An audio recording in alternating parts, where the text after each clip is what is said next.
Baseball and barbecue listeners, we have a very special guest joining us today.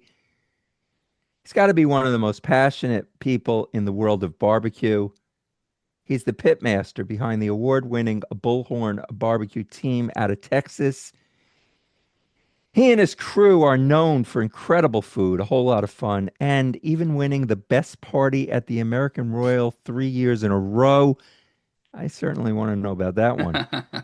On top of that, he hosts the So Smokin' Gooder show, where he talks all things barbecue, from competition tips and cooking stories to the people who make the barbecue world so much fun. And just like in baseball, he knows success at the pit takes teamwork, patience, and a real love for what you do. As a matter of fact, he's also a fan of the Houston Texans football team, and I believe did a little bit of coaching of his kids in baseball. And That's so maybe we'll get a little baseball talk out of him. He also knows our good friend Doug Scheiding, so we can maybe get some inside scoop on Doug. And as I said with baseball, he is a fan of the Houston Astros. Who am I speaking of? I saved the best for last. His name is Rob Arocha, and he is with us today on the Baseball and Barbecue podcast. So welcome to the show, Rob Arocha. Leonard, thank you very much for that wonderful intro. Yes, I'm very happy and honored to be here. Thanks for inviting me on, guys. Thank you. There's a lot of pressure when you have a guest who has his own podcast, who has a channel, or is on Facebook and attracts a lot of views to his show. We have to step up our game. That's why I worked on that for the past week. I've been working on that. Well, it was awesome. Thank you very much. And no pressure here. I'm feeling the same with you guys. I did check out y'all's show for quite a bit, and we're both over 300 episodes, which is pretty impressive. Very impressive. It's pretty, right, as Jeff says, pretty good. Yes. Yes. Yes. So go ahead, Jeff. Well, first off, I know he likes baseball because his producer is named Ty Cobb. I mean, is that really his name, or is just that he took from the baseball player? No, he is really his name, Martin Ty Cobb. Yeah. Wow. Whenever I first heard that, I was like, well, okay, this is nice. This guy's a Hall of Famer. Your producer. Is. Don't piss him off either, right? So, you know what? Let's start with the obligatory origin question. How did you get started in barbecue? I got started in barbecue like a lot of our people that do now, Barbecue Pitmasters, that show back in the day. I started in 2012, so that show I think has been around since 2009 or whatnot. And I was always going to the Houston Livestock Show and Rodeo as an attendee. And just, being around, obviously, Texas. I live in Texas, so there's barbecue all over the place. But even still then, barbecue competitions weren't what they really are today. But that's where I first started learning about barbecue and the competition side of things. I did play competitive softball beforehand until I was about 35 years old. So I wanted an outlet to be still competitive and do some stuff like that. And found barbecue was just right up my alley. Oh, that's impressive. So competition softball, what position did you play? I was a second baseman and a pitcher. Yes, in the softball world. Yep. You were the Shohei Ohtani of softball. Thank you. Yes, absolutely. I was that guy. No, I was nowhere near impressive. I think I probably only have about 13 home runs in that realm compared to Shoney in 2 weeks. He has that amount of homers. Now, did you grow up in Texas? I did. I grew up in Houston. Cypress is right outside of Houston. I did. I was born and raised here. So barbecue is in your blood. It is. It is. Yeah. My dad used to cook, obviously, in the backyard, and I just remember with them old barrel pits that laid sideways, and back then, and with the lid, and not really helping them, watching them do chicken and whatnot. So. Yeah, it's always been a part, parties as far as family gatherings were always big deals at our home. And my dad would be the cook in the back doing all that stuff. So, yeah, I was exposed to it. And Yeah, it's definitely nice. And now my dad gets to eat my food and tell me that he likes it. Hopefully he's not lying to me. Nice, nice. Now, you said you started competing in 2012, right? Yes, sir. And so you obviously done very well, obviously championships and all that. How far do you travel out of state? Do you go all over the country or go out of the country? Yeah, at the very beginnings, it was in Texas. Texas is such a big state, and so there's always a competition nearby. So really, in the Houston area back then, even still, there's a competition 2 hours away at most. We have to drive, but yeah. So about 15, we started expanding and kind of wanting to try out different types of areas, different types of competition, sanctioning bodies, and whatnot.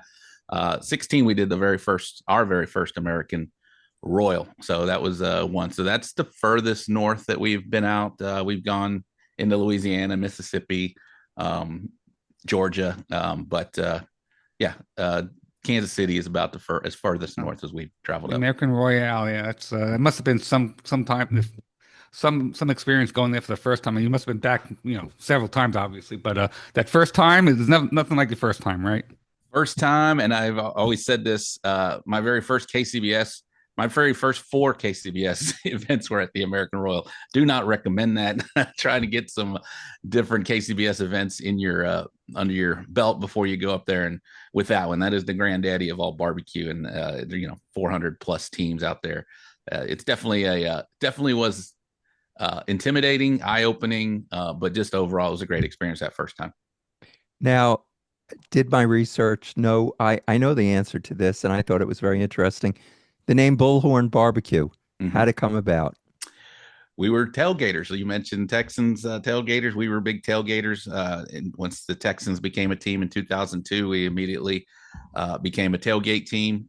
We used to have this bullhorn that we would celebratory or not celebratory. We would wishful thinking, drink from the horn is what we would say. Drink from the horn for good luck before we went into the stadium. And so we became the Bullhorn tailgaters. And just naturally, once I got into barbecue, just kept the name and made it Bullhorn BBQ. Now, you have an interesting story. You were part of a team that kind of kept you hidden. They didn't let you really do anything other than seafood, which in a barbecue competition, isn't exactly. I mean, it's an entree. I mean, it's in there, but it's not really what you want to cook. Tell us how you ended up becoming Bullhorn BBQ, your own team. Yeah, so I was part of a larger team, and we had an event that is still around today. It's called TAFR, Texas Association of First Responders, and that's a great organization. But yeah, I would help out a team back then. I was a part of a team, and we'd only have one event a year, and it was a big blowout event. You can imagine 10 40 by 40 spaces. We had probably 300 to 500 people that would come through just for one night or 2 nights, excuse me. So it was a big deal. And so with 10 spaces, we had 10 chicken entries, 10 rib entries, 10 brisket entries. But back then, I was the money guy, right? I was trying to get people to help sponsor and get us out there. So I never had the opportunity to cook any of the big meats. They'd only allow me to do the seafood entry, and I was pretty damn good at the seafood entry. I think we won.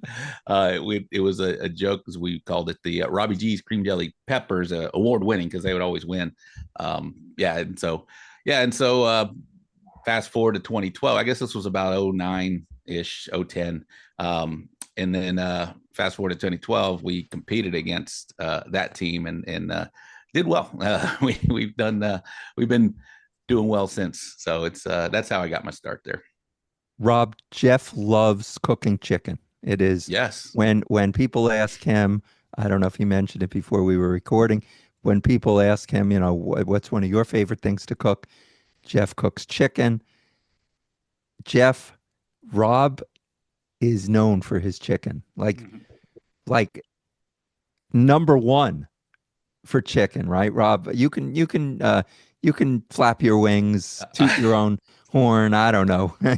Flap your wings is appropriate right now. Right. Yes, we're the number one chicken team in Texas currently in the CBA. I've won it before as well.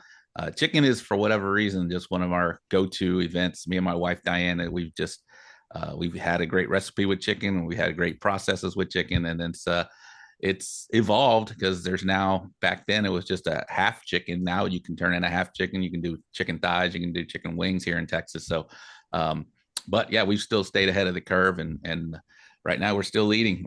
We got about 6 weeks to go, about 7 weeks to go before the end of the season. I'm trying to hold off some really strong players, but yeah, it looks like hopefully very hopeful that we're gonna be number one here at the end of November in chicken.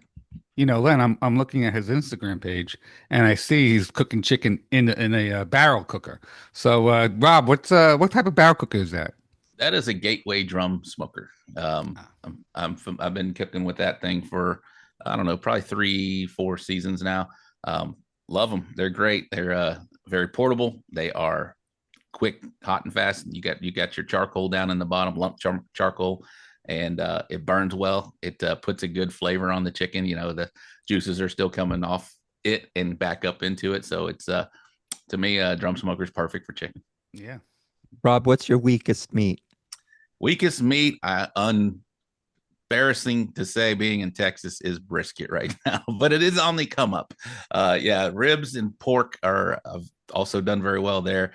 Brisket, for whatever reason, has eluded me as far as being on a streak. I've gotten hit or misses, getting lucky here and there, and I feel like we've turned in some really good product, but yeah, for whatever reason, it always seems to just elude our winning ways for there. But I think we're 25th right now, sitting in Texas, so it's not bad. There's like 300 plus teams out here that compete, so that's not bad. It's not bad, but it's definitely cost me a few more GCs along the way for sure. Right. Our buddy Doug. Okay, we mentioned Doug Scheiding in the beginning. Yes, Doug. I do. Makes me sorry that he's not with us today, speaking to you as well, but he's quite the brisket cooker. Let's talk about Doug for a second, because I know he'll be listening to this. You have any stories, behind the scenes stories about Doug? Doug, from what I know, I know Doug. Doug is a great ambassador for barbecue. He's been in the game for quite a bit. In fact, Doug has been, as long as I've been doing, I've known of Doug. I got to compete. Very cool story. We all got to compete at whenever the Falcons and the Patriots played at Super Bowl. I think, I'm looking at a trophy here, Super Bowl 51, I believe it was, in 2017 at the then Reliant Stadium, now NRG Stadium.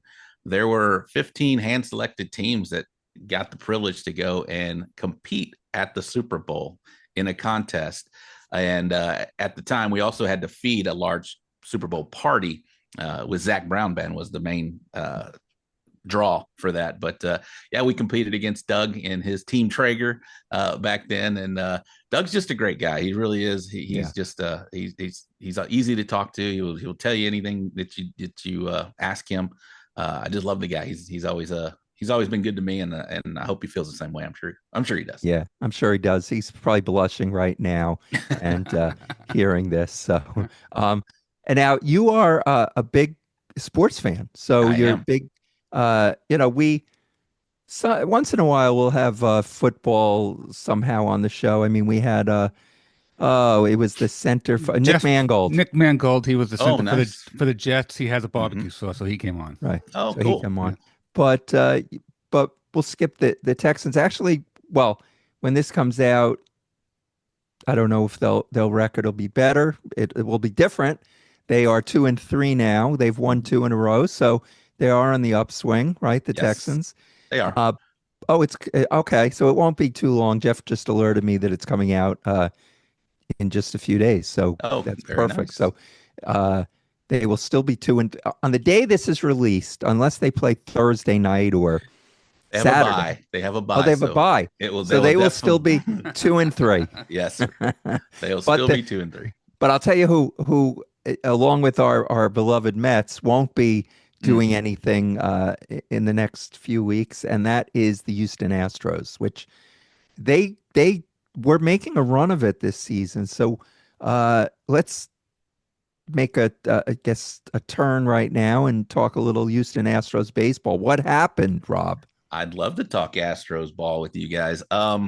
Well, I don't even know what to do right now in October. I feel like I should be doing something other than I'm glad to be here, but I feel like I should be watching a ball game right now. But I'm definitely less stressed right now in October for me right now because I I, uh, I hang on every pitch. The Astros, they were decimated by injury this year. I know a lot of teams can say that, but they really were. I mean, we didn't have Yordan Alvarez for probably 80% of the season. He's our number one hitter.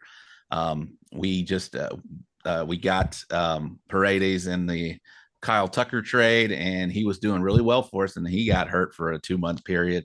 That's when they traded for Correa. And the Astros are just, and they've, we've seen Bregman leave, we've seen Tucker leave, we've seen Springer leave over this. So it just finally caught up to them being elite, and the Astros have had targets on their back. So the Mariners they've been building their roster to beat the Astros. The Rangers did it 2 years ago or 3 years ago.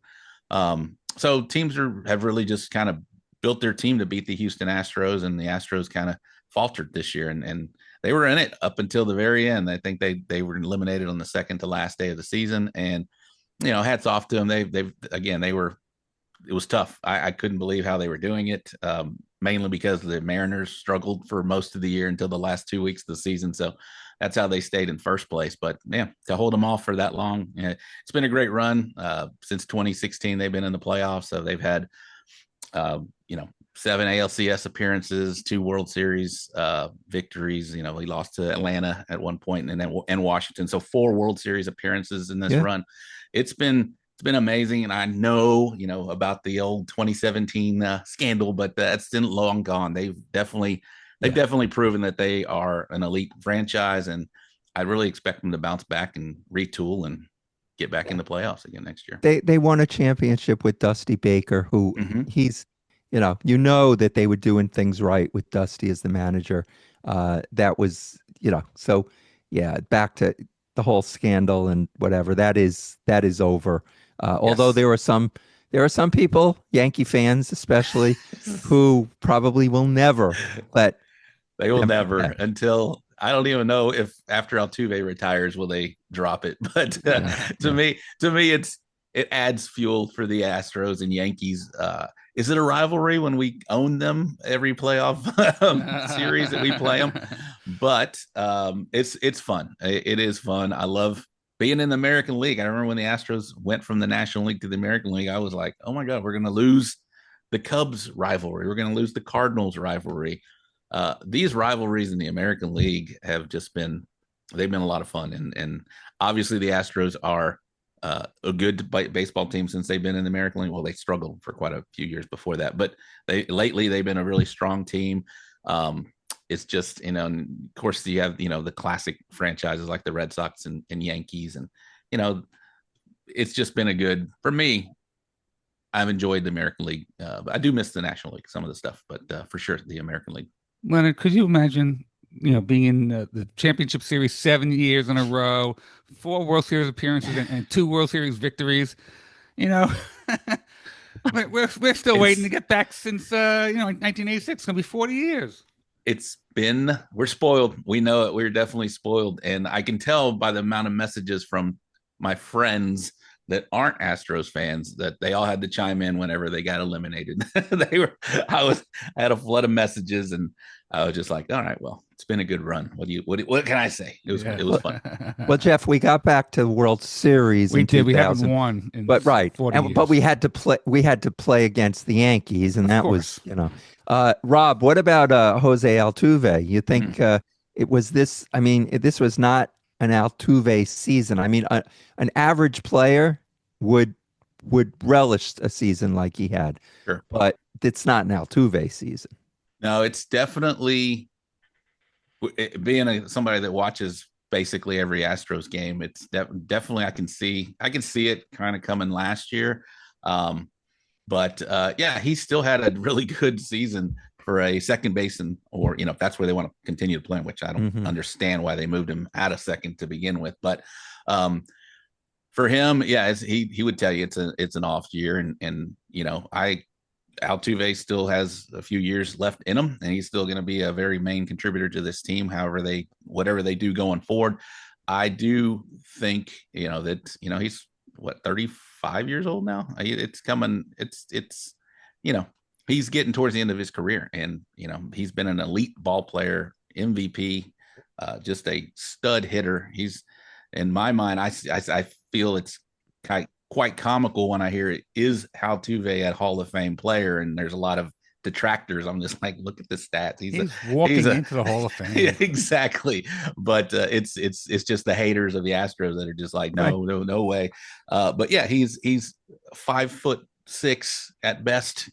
Right. He's just In been heels. a leader. He's 5'6" in heels. In heels. He's been a franchise face of the franchise. He's been who the Houston Astros are. He's just I'm glad that I'm very happy that he's a Houston Astro, and he will retire an Astro. And it's just it's been fun to watch Altuve coming from getting pushed away at a tryout in Venezuela from the Astros at all, and he just kept going back at it and made them, basically willed them to take me, and they did, and it's been the best decision whoever took Altuve back then. I'm going to ask you one more baseball, but it's barbecue too. I don't know if you've been to this place, Jeff. Need Jeff's help. There is a place, as a Houston Astros fan, you would love this place because it's the Houston Colts. I'm sorry, the Colt 45s and the Houston Astros. Jeff, what's the name of the place and where's it located? It's in Rusk, Texas. I think it's called All-Star BBQ.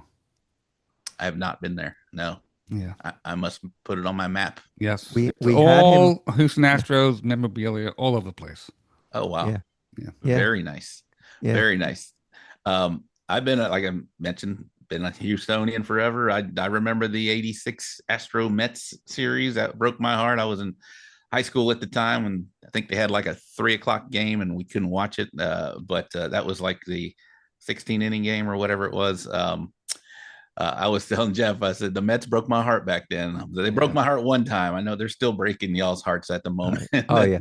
Oh, when the Astros had Mike Scott. Scott. Yeah. Yeah. He sucked with the Mets. I hate to say it, but he was awful. And then all of a sudden he goes to Houston and he finds himself. Although from what we hear now, he may have been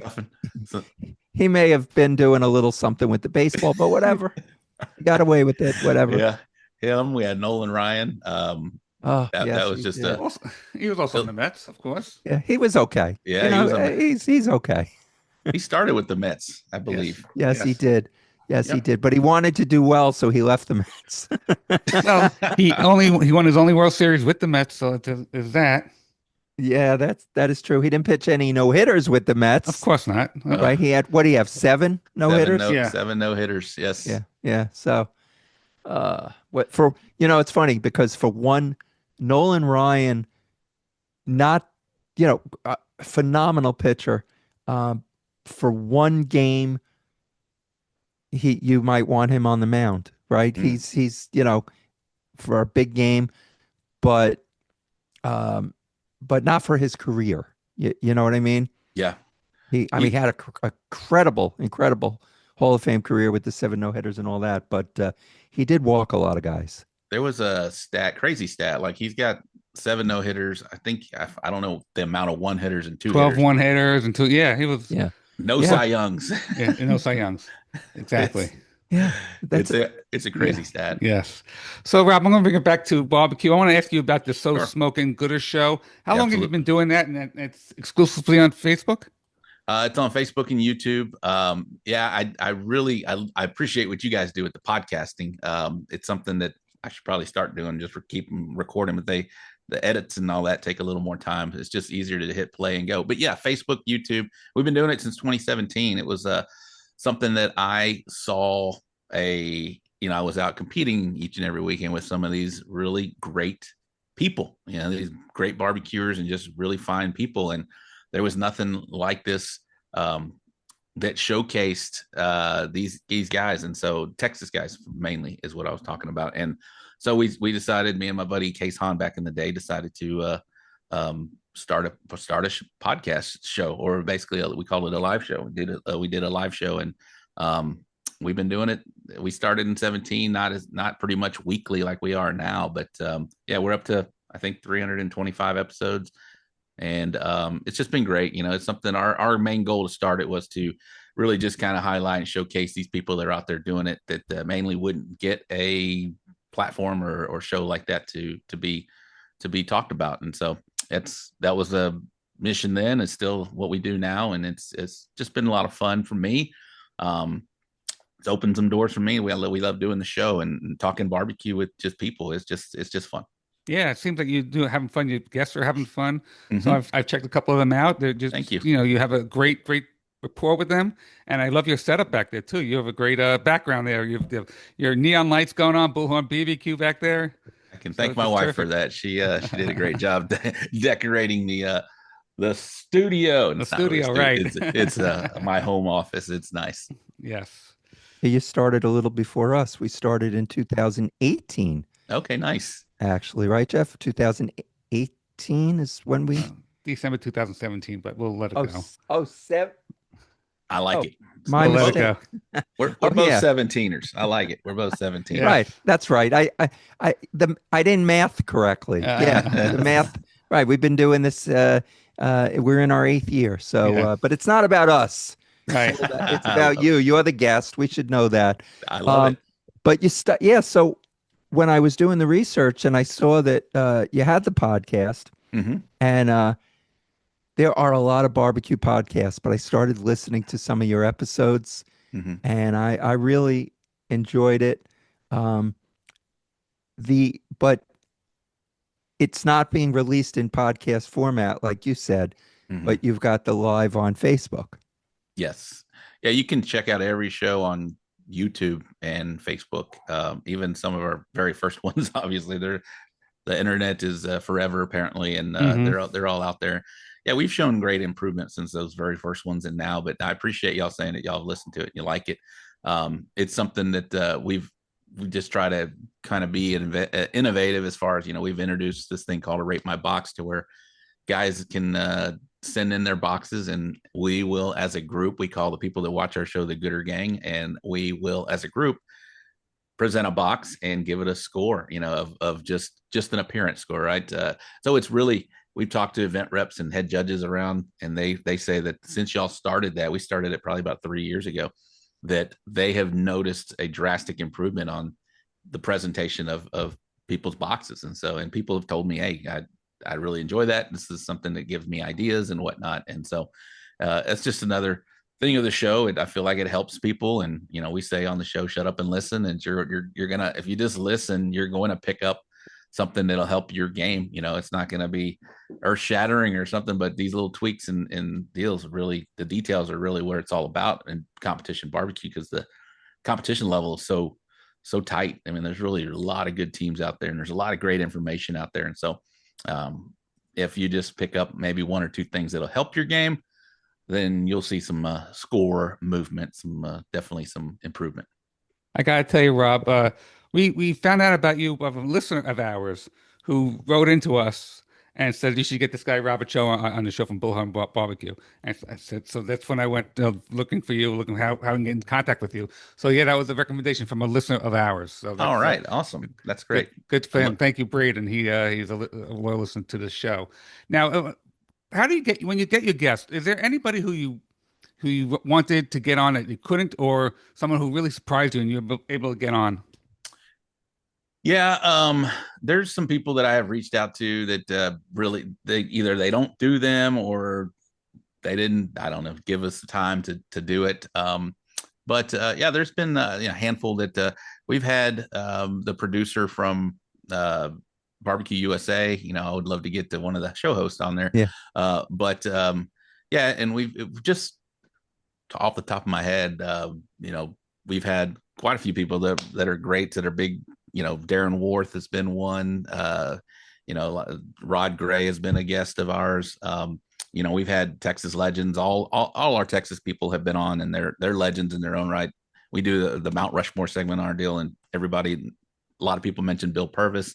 A lot of people mention Fred Robles, Arnie Segovia, who just got a cookbook out recently. He's becoming everybody's Theo online. He's got cookbooks and just a big, huge following. And so Yeah, we've had a lot of great guests on there, but yeah, there's some out there, and I don't want to give them any credit for turning me down, but but yeah, I still would like to reach out. And there hadn't been really very many that have Yeah, just said no or just not even replied.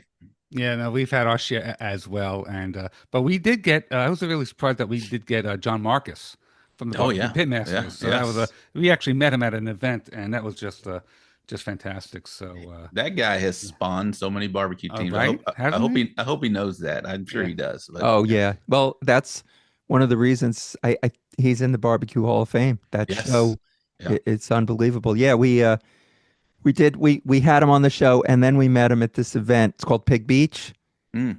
in Oh, in New York, yes, in Astoria, Queens. Yeah, Fam- come to the familiar. event.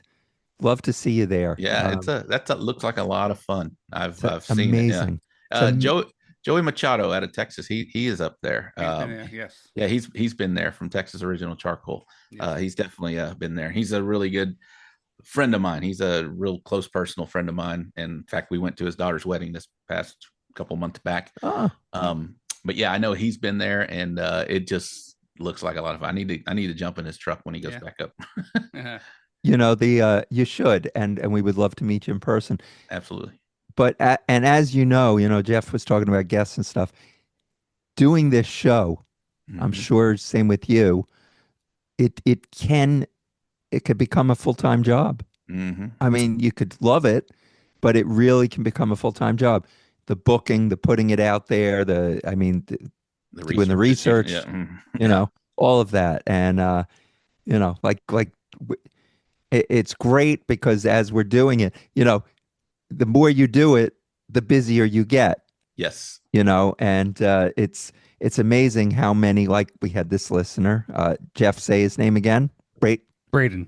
Braden, right, who suggested you, uh, whether it's Doug Scheiding or Ray Sheehan or Anthony Morosco. Those are some friends of the show who are constantly, recommending guests, and it's great. But then the authors, and also it's a wonderful thing, but I'm sure it's very time consuming. It is, and that's why I congratulated you guys as well on 300 because it is time consuming, and I've seen shows start and end, and because they realize, oh my God, this isn't just stepping on in the front of a mic or doing it for a little while. You got to really, if you really want to be good and be something that people get value out of, you got to do the research. You got to book some guests that you would like, that you think are interesting, and so.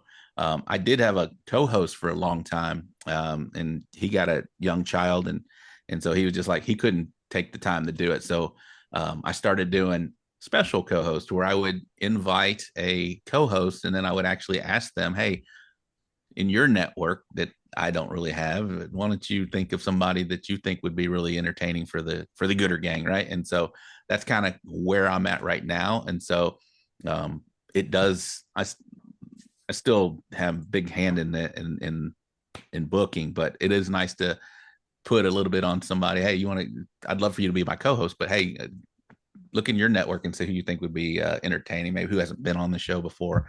So that's kind of where we're at right now. So we're always trying to introduce people. And like I said, it'd be, this, from the beginning, we did our show is that, we just want to showcase these people and whoever it may be, barbecuers or pit builders or, people like you guys, fellow podcasters. I'd love to have you guys on my show. It's just something that I think people find interesting. And like I said, you added value to them or maybe help them out somehow, or just be an entertaining drive on their way in. It doesn't matter, right? You I say tell the you, word, we'll be there. yes. All right. I tell you, we met so many people in the world of barbecue, and it's just the greatest community because they are just, even though they're competing, they're helping each other, they're pulling for each other, and they go out of their way, and it's just the nicest people to even talk to and just hang out with. So yeah, so kudos to the barbecue community. You included Rob, and Thank all you. that. You mentioned your co-host had a child. Well, first of all, I'm looking at your Instagram page. So congratulations on your son graduating high school. Oh, thank you very much. So Yes. that is he involved in you cooking at all?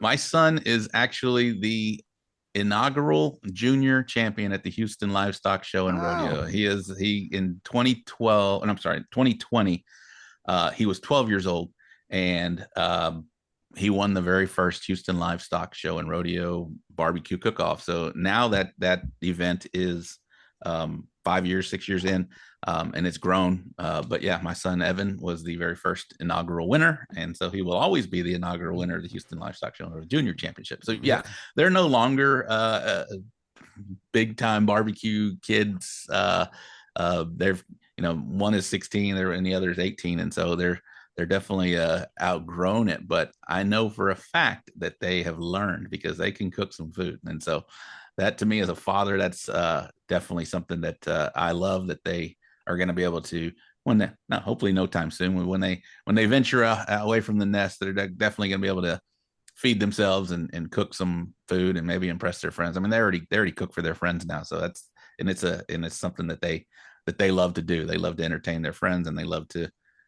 who doesn't love to hear you have some really good food, right? Exactly. It's a great right. skill to have. Exactly. Yeah. How many cookers do you have besides the one, the drum smoker? You must have a couple back there. Yeah, I also instruct for RecTech, so I have some RecTech pellet smokers. Okay. And I love those things. They're wonderful cooking machines. But I have 2 drums and a couple RecTechs. That's how I go when I do my competition. I used to have a beautiful pit maker sniper, which is an offset pit. Would love to see that. I sold that a few years ago, and I see it at contests every now and then. I want to buy it back someday. I want it back. But yeah, it's that's our setup mainly is a couple drum smokers.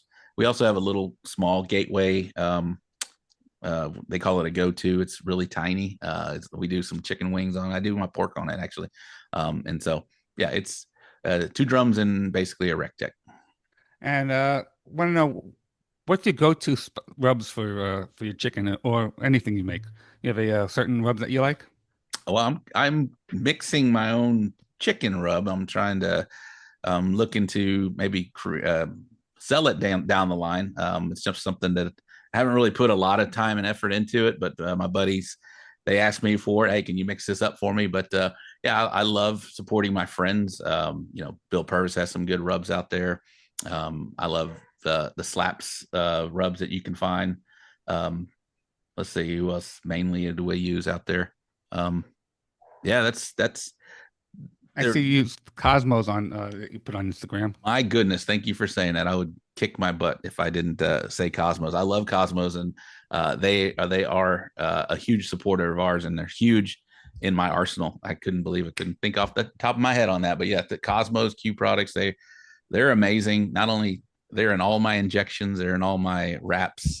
They are just wonderful. Darian has been a big support of us, and we have been supporting them for quite a few years. In fact, probably since I've been in barbecue, doing some Cosmos. He's been around that long now. Just before we came on the air, I saw a little, I don't know if it was clickbait because it was basically an ad for it, but it didn't say it was an ad. Ruth Chris, it said, Ruth Chris says all you need are 2 ingredients when making your steaks. And it was just salt and pepper. No, you need to add some Texas oil dust on that for steaks. My boy Aaron Leslie has some great product out there, just all around barbecue. But yeah, I don't know about that salt and pepper on a steak. I mean, it's great, but Yeah. And then it talked about marbling and it talked about whatever else. But yeah, I was going to ask you, is that all you need is salt and pepper? I'd have to ask my son, who's the inaugural junior champion. That was a steak cook. But no, he uses a lot more than just salt and pepper. And like I mentioned, some Texas oil dust, which is really good stuff. Now, you were your kid's coach. You were their baseball coach. How far did you coach them along? Was it Little League, high school? Were they on travel teams? Yeah, right before they started really getting into high school ball is when I stopped coaching them. Just because they weren't listening to me. they knew everything at that point. As far as, of course, they all do, right? They all do. And so I was just like, all right, well, let's pass you along to some other coaches. But I loved coaching. It's something that was another passion, that just having kids that watching them have progress and watching them get some big moments and just seeing the smiles on their faces. Baseball is such a beautiful game, such a it builds character, and it definitely teaches you about success and failure for sure, just like barbecue does. Right. And so it was fun being a coach. I won a most influential coach of the year in our organization at one time. So Oh, wow. that meant a lot to me, and now I get to see some of these kids that are still playing ball and doing well, and yeah, on my son's team right now, I've got two of my former players that I'm just out there, and I'm like, watch for the curve, I'll still go in and tell them this kid is only throwing straight fastballs, just kind of putting something in their ear, because it's just something that I can't not yell back if they pick off at first, right? You got to yell Right. back. Of course. So Yeah. yeah. Yeah. Yeah. I mean, that's like Jeff and I were Cub Scout leaders. Whenever we're interviewed, they say, how did you guys meet? And we met as I was running the Cub Scout pack very briefly, and Jeff made the big mistake. He brought his son to the meeting, which any parent would do. But then he made the big mistake when I said, "We need someone to do this," and he volunteered. That was his big mistake. And Exactly. Yes. but we get we had the opportunity. Now even our youngest Cub Scouts are like graduating from college, but they went on to become Eagle Scouts, some of them. And it was just, we got invited to these, when the kids become Eagle Scouts, they have these court of honors, and they have a nice dinner and whatever. And Jeff and I would get invited to these court of honors, and we would see the kids that we had when they were, 6, 7, 8, 9, 10, whatever, who went on to become Eagle Scouts. It was a great honor. So I know exactly what you're saying. It is, and to see them grow up and do what you taught them is something. I'm sure it put a smile on your face. Yeah, it is a great honor, for sure. Now, Rob, you did, I don't know if you do this every year, but one year I know you did 34 competitions. I mean, that's 34 weekends out of the year Yes. in the Texas heat, a lot of them in Texas, right? Yeah. In the Texas heat. How do you compete? All right, so there's two parts to this question. Okay. One is, are you doing that amount of contests every year? And if so, and it's in the heat of Texas during the summer, how do you deal with that Texas heat? Yeah, so I'm not cooking as much as I did back then. Partly because of my son's baseball season, but partly because of the heat. It is just too hot. It really is. And how do you cope with it? You sweat a lot, and you you have fans, and you have hopefully you have an air conditioning in your trailer to offset some of that, and so you're not outside in that heat all the time.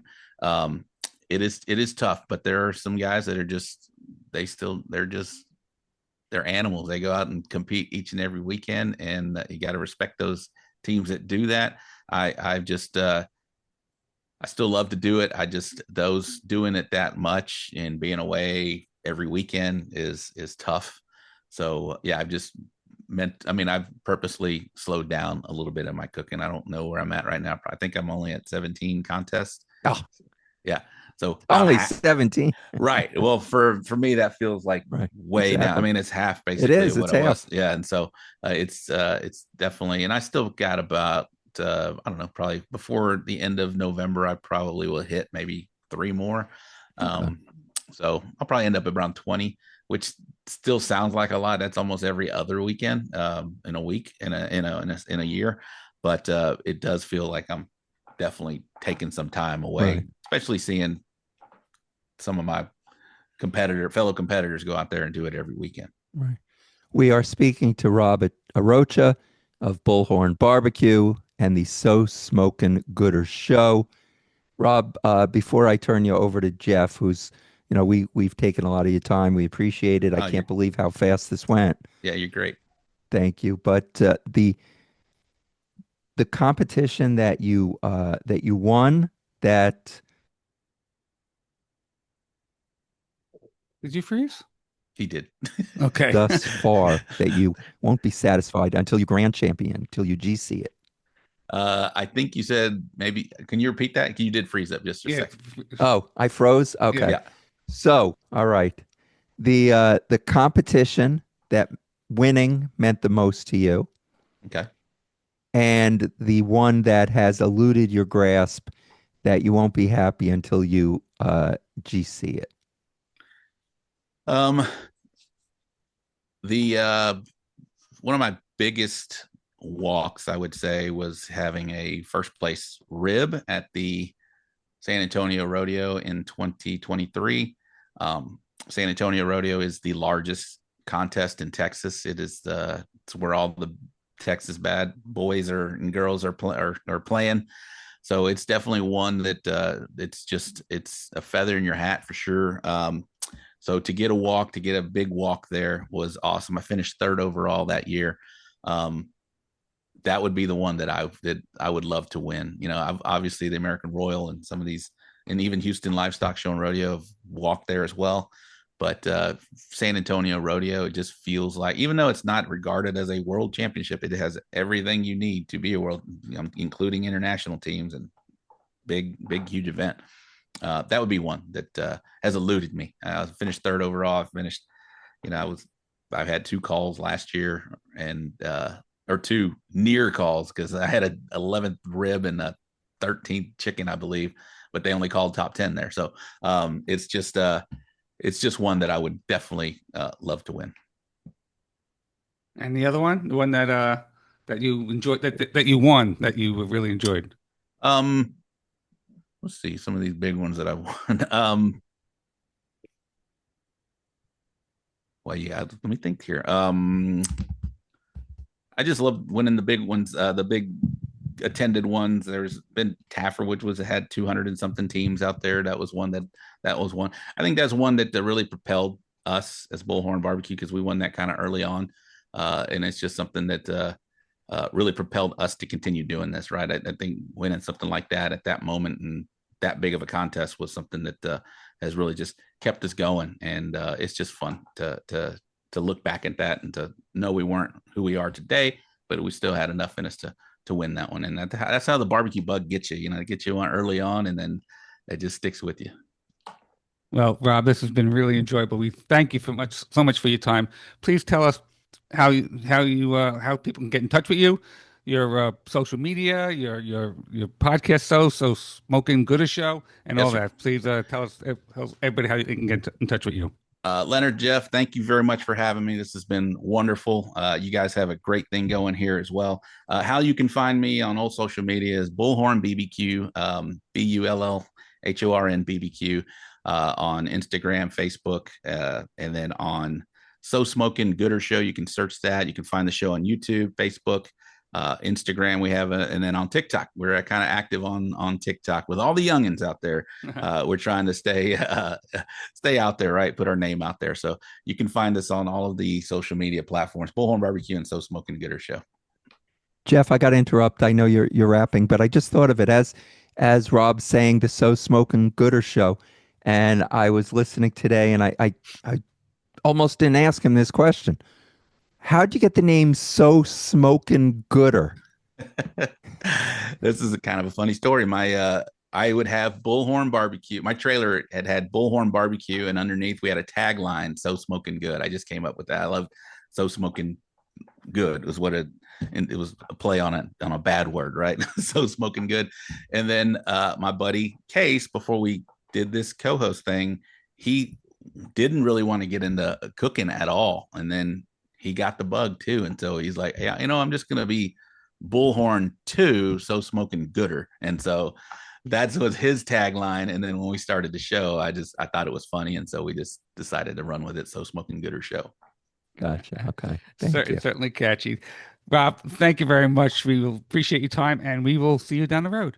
Absolutely. And look for an email from me, gentlemen. I'd love to have you on our show as well. Excellent. Thank you. Thank you very much.